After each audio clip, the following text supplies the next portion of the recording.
Hi everyone, welcome to the next lesson on directed graphs or digraphs. This time we'll be taking a look at the minimum cut maximum flow theorem. So here is a network that we've been given to play with, and we can identify S is the source and T is the sink.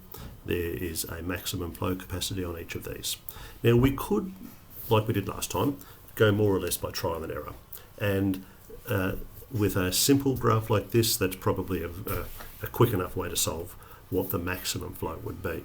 But for a more complicated graph, it soon gets out of hand. There is a better way. Now what we need to do is cut the graph. And as we cut the graph, we need to completely separate the source from the sink. Now the cuts can go anywhere. I could put a cut through here. That cut means that everything, the source is on one side, the left of the cut. We actually call the side that's the inside, because the source is on the inside of the cut, and the sink T is on the other side. That's the outside of the cut. Now that is a valid cut because it separates the source from the sink.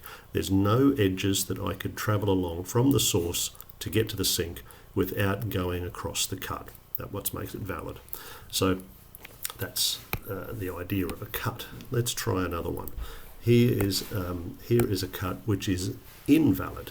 If I did a cut that looked like this, this is not a valid cut because the source and the sink are on both sides of that, both on the same side of that red line. That is not going to help us in this case, so be careful for things like that. So let's do our first one again. There's my cut through here. Let's call this cut number 1 because it's not the only cut that I could have done.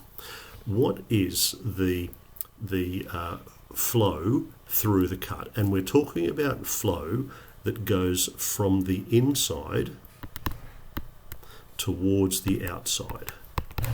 We're not interested in arrows that run the wrong way. We're only talking about flow that's going from the inside to the outside.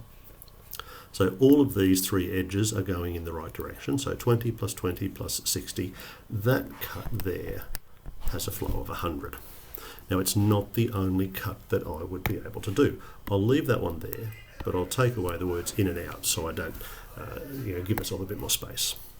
I could have a cut running through here like this. Let's call this cut number 2. Now let's look at this. That one's flowing from inside to out. That's the inside, that's the outside, that's the inside out. So all of these ones are also flowing from the inside to the outside. Let's add these. 20 plus 40 is 60, plus that 20 there is 80, plus that 60 there is 140. So the different cuts can have a different amount of flow running through them. Let's try another one. We could have a cut running through here, here, there, and there. Let's call this cut number 3. So this one's definitely flowing from inside to outside. This one is not. The arrow there is going the other way, so I'm not going to count that one. I'm not going to count that one when I add this. And the 60 here is flowing from in to out. So adding these, I have 20 plus 40 is 60. Skip that one, plus 60 is 120. Now I'll do one more down through here. This will be cut number 4. Now I've got all of those going in the right direction from in to out. 20, 40 and 40, that's 100. Now these are not the only ones I could have drawn. There are many other valid cuts that could have been drawn on this diagram, but to keep the video quick, I'll just stop with those. Now here is we've done a number of cuts. We've added up the appropriate values. Remember, exclude the ones that flow the wrong way. We are only looking for things that flow from the inside to the outside of the cut. And here's the maximum flow. The maximum flow that this network could take equals the minimum cut value. Well, the minimum cut that I can see there is 100.